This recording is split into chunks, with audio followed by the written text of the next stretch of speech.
everyone. I'm Dr. Max, and welcome to the Her Story, Her Journey podcast, where we highlight the extra that's in every woman. I'm so glad you joined us today as we spotlight Yasheema Marshall, who I met Yasheema, about 10 years ago. Yes, about 10 years. Yes, she had just moved here to Orlando from Michigan and reached out to me. And I was just like, we're going to do a little 1 hour lunch. We ended up sitting there for 3 hours. Yes, right? yes. Just talking and connecting and getting to know each other. And we've, had a chance to be in each other's lives and see the growth and the changes, the ups and the downs, the highs and the lows. And so it's my pleasure to have Yasheema here as our guest on Her Story, Her Journey. Yasheema actually is also a parenting coach, and she just has a heart for women. Her program is called the Hot Moms Club. Yes. And in that club, Yasheema focuses on talking about the challenges, the joys, and all the things that are integral to being a mother. And, what I love about it is that she puts such an emphasis in just reminding mothers that they don't have to be perfect to be a good mother. So Yasheema, I'm sure you'll do a better job of introducing yourself, please. Tell our audience who you are. Thank you. Thank you so much, Dr. Max, for having me on here. I'm so elated and excited and just honored to be a part of your podcast. So glad you're doing this because, I already know from our personal conversations and our talks over the years that this is awesome. So now everybody else gets to see, how awesome you are. Behind the scenes. You. So thank you so much. So wow. So my journey just as a person started with social work. I started social work, my journey as a social worker when I was 16 years old. And then I thought I was going to be into the medical field, right? And then switched it up on myself again when I got to college. So I ended back into social work. Said, how did I end up in social work? So I've been here for 20 plus years, serving families, working with families from child welfare to foster care to juvenile justice to the mental health systems of care. I've been all over the world in the social work industry. So that's definitely where I love to stake my little feet at. And so when I moved down to Florida, when you met me, I was interested into something different. I've been a part of all the systems, right?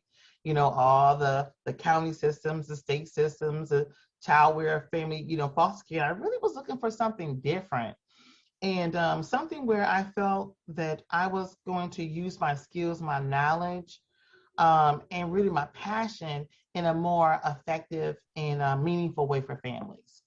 I wanted to make sure I was part of the solution and not the problem. And best way of putting it was working where I was working. So I became a parent coach. And I don't know where that even came from. Even today, people will ask you, a parent coach, what do you mean by that?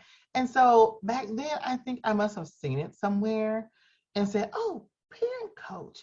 Now that's something I may get behind. And so I've been kind of on that journey for quite a while. I'm a mother of 6. I'm a wife, a mother of 6, so I have 4 bonus kids. And then my kids, they are adult women and men. But my oldest is 20, will be 28 this year. And then I have my 2 youngest, who are my sons and my husband, are 20 years old and 16 years old. And so my journey with motherhood, my passion, I know you spoke of hot moms, my passion for mothers came from my journey as a mom, my motherhood journey. I started off a motherhood journey as my own baby, very rocky, right? My first baby. And he was in the hospital at 28 weeks when I delivered him. And so at that time, I didn't have a lot of support system, as a mom. And so I thought about that journey and how that impacted me, how that affected me. My mental health, just physically, and just my family, not having a big support system, even if it was just some girlfriends or church members or whatever. And so that's where my passion for moms came from, just knowing how I struggled and how an old woman from the church, Sister Betty, stepped in and said to me, hey, I know you have your second baby coming. Little Fred was 3 or 4 years old. Who's helping you? And I was like, oh, I'm gonna need help. You know, you us know, mothers who have them know that that woman is speaking right. wisdom to you. And she knew that, you're a leader at the church. You're doing all these things. So, when you have the baby, I see you're coming soon. Who's gonna be there to help you? Who's doing this? And I was like, what? Like, I don't know. I don't have any of these things, right? And so Miss Betty came over the 2 weeks after I had my baby, and she supported me emotionally, mentally. She cooked my family dinner. She washed the baby's clothes, and it was just amazing. I was like, you know what? Wow, I didn't realize how much support, and thinking of how I had that strong woman, concept going on in me. I had been all superwoman, doing all of it my own. I had these four, bonus babies I had already been juggling, doing my thing with. So I was like, I'm good, Miss Betty. What? I'm gonna have this baby and we're gonna be good, girl. I thank God for Miss Betty. All Sitting me in the right. bathroom and saying, I'm gonna come and help you. Okay. So there you are, Yasheema. Now Yes. you're going along. That challenge came. Miss Betty showed up right on time because God will send you exactly what you need. Here come Miss Betty. Things are going fine. Yeah. But what we're going to talk about today, right? And we Mm-hmm. we, we kind of talked about was, here's things going okay. Miss Betty showed you, you're doing it. And then here comes that challenge, that thing Ugh. that shows up in life, that you're at a crossroads now and you have to make a choice. Yeah. And in order to thrive, you have to reach deep down and pull on that extra that's inside of you. I know a little bit of the story. I just want to share it for a woman out there who needs to know it, right? Mm-hmm. To show that as you're doing all of this, you just talked about the story of, I've been in this, all of the systems. I'm a social worker. I've been in this Yes. all the time. But then life comes at you and says, okay, what are you going to do now? Let's talk about Yes. that for a minute. Let's talk about that. Oh, well, that moment for me came, and like you said, I've had my challenges before, going through all the things, being a stepmom, a mom, having a mom who has some mental health issues coming up. So, I dealt with some challenges, but this particular challenge was something that was a little different for me. And it was um, helping my sister, or taking on my sister to take care of her when she went through a mental health breakdown. Mm. And like you said, the social worker systems, oh, my mom done this, I know, I'm good, I'm on, and I can help her. And I tell you that was the first time in my life that I actually realized where my boundaries were, where I was, nope, I've hit a wall. I can't go any further than this. There's something has to, I'm doing too much. That was the first time in my life where I felt like, what? Oh, this is my breaking point. Okay, all right. So there you were, like you said, that super mom. Miss Betty came and straightened Yes. you out a little bit, and you kept with the super mom syndrome. Yes. But that also sounds like it meant that there were some boundaries that weren't being set. Right. And and not even thinking about it, because I always call myself a boundaries girl, right? Mm-hmm. So I had lots of boundaries in place, right? But the one boundary that I never really had in place and never really stood on, and probably didn't think that I needed to have, was a boundary um, of giving of myself. Mm-hmm. And of Let's tell me giving more about that. of myself. Yeah, and I had to really explore that with myself, because I said, God, you're usually a pretty good boundary girl, right? Say, nope, you can't stay here. If you want to live with me, you can stay here for 21 days, and bam, that's it. 21 days, I'll help you.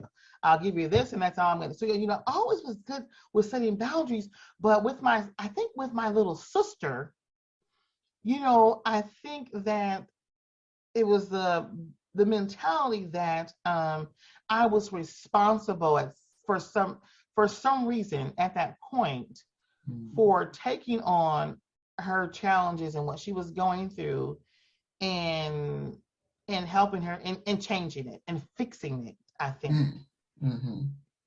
With her. And so I had never really created a boundary because I always, with them helped, right? So I was in that mode of helping, but this help that was being required of me was above and beyond, I think, what I expected. And it was first time in my life where I was like, wait, what, I'm gonna have to figure out something. This is not gonna work. Mm-hmm. With myself, because I've always been a giver of myself, like that. And I know I'm very particular who I give of myself to, right? So but it makes sense that you would be giving because you're a big sister, right? So here's your baby sister. Your baby sister is she's your big sister. You're the baby sister, right? Nope, I'm the big sister. Well, you're the big sister. So the big sister fixes things, right? That's you come in, the baby sister can't get picked on. Don't mess with my sister because if you're on the playground, you acting up, big sister's gonna come fix it. So now your baby sister that you've always been like a substitute mom almost with is now having mental health challenges. You say, come on in, I'm gonna fix that. But now you have the emotions of I can't and I gotta make a decision. Ooh, girl. Now that part right there. I think that part, getting to the point of realization, and I knew because I'm not a stranger to mental health, right? Not just in a personal way, but in a professional way. Knowing what that, hey, I'm working with moms, working with families who are dealing with this. So I've coached them through these processes, right? Mm-hmm. And so now I find myself in the midst of that process. Like a case manager, you need to come over here into my house and I need you to do a service plan. I need us to work through some things because now I'm the social worker, need the social worker. Mm-hmm. Because nope, I had to realize that you really can't do this here. You really can't do all of this because you're really at this point too close to it. Because you're not coming as a professional like Dr. Max. Hearing the story, going through the skills, I have all this stuff in my head about who she is, who she was, what she's capable of, what she's accomplished. So that's in my mind when I'm looking at her and trying to say, so this is real. So she's not the woman, the person that I am accustomed and used to her being. And when I got to the point where I said, okay, this is too much for me. It's on my plate. Too much for my family. I'm not single. I don't live here alone. I have a husband and I have 2 teenage sons, who are also experiencing that too. And that's been the one thing for me that I've always been so intent of doing is making sure that I protect them, protect my sons, protect my babies from everything.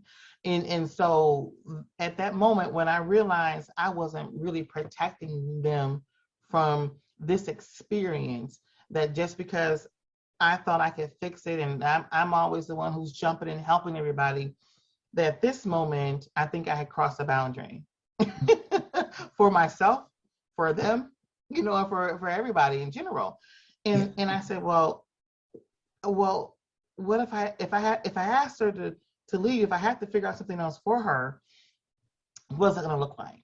Because I'm used to solving the problems for her, helping her. Like you said, I'm the big sister. I've taken care of this girl since she was an infant. I'm 15 years older than her. So I've always been the mother figure. We're going to do this, we're going to work this out. And it came to the point where that wasn't working.